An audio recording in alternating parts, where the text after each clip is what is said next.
Hello and welcome everyone! How does Easter always end? With the letter R, of course.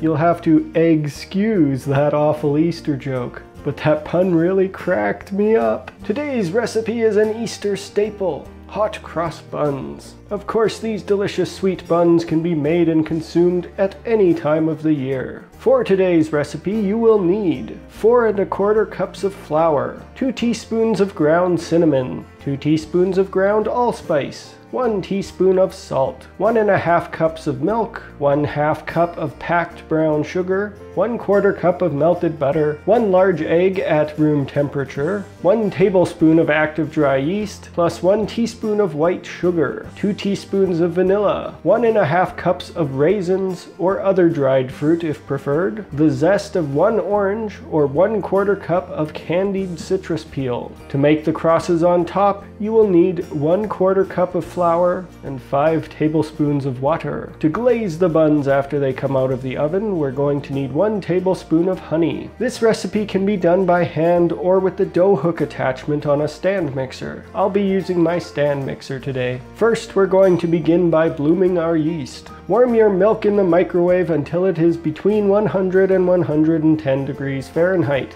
Then stir in the yeast and the 1 teaspoon of white sugar. Let it sit for about 10 minutes until it gets foamy. If it doesn't get foamy, your yeast may be too old. While the yeast is blooming, you can combine the flour with the cinnamon, allspice, and salt. Then mix them well. When the yeast is fully bloomed, we can combine the wet ingredients. Add the sugar, melted butter, beaten egg, vanilla, and orange zest or candied citrus peel to the yeast and milk. Then beat them all together until well mixed. Dump your flour into a large mixing bowl or the bowl of your stand mixer. Then add the raisins, making sure that they are all coated with flour. Next, pour in the wet ingredients and mix until a loose dough starts to form. Make sure to scrape down the sides of the bowl. Once a dough has formed, knead it well. You can either knead it by hand for about 10 minutes, or you can knead it for 5 minutes on medium or medium-low speed in the stand mixer. When the dough is ready to move on, it will be smooth and satiny. Place it in a large bowl or back in the mixing bowl, cover it with plastic wrap or a damp towel, and set it somewhere warm for about an hour to an hour and a half, or until it has doubled in size. I like to set my dough in the oven on the bread-proof setting. Once the dough has doubled in size, we are going to form it into the balls. I like to weigh the dough and then divide it into 12 equal chunks. Then we take the dough and form it into taut balls, pulling in the sides so that the top becomes smooth.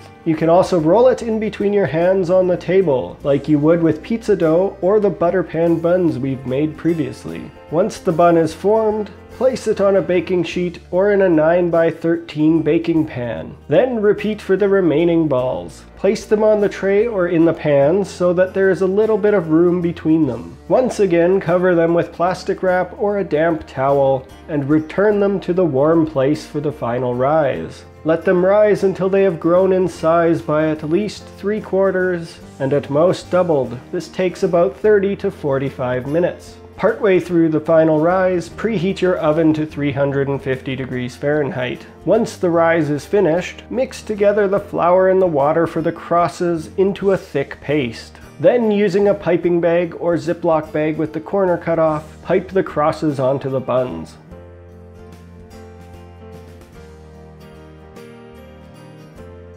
Finally, bake the buns for 20 to 25 minutes until they are a deep golden brown color.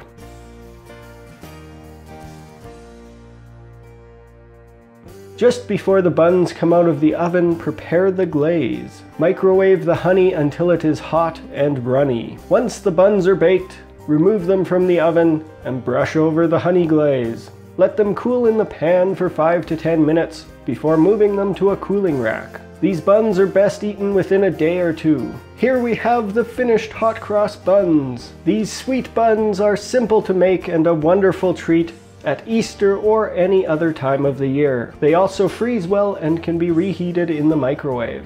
I hope this recipe has inspired you. If you liked this video, be sure to hit the like button, subscribe, and ring the notification bell. If you have ideas for future videos, comments, or suggestions, be sure to leave them down below. Thank you very much for watching. I will see you in the next video.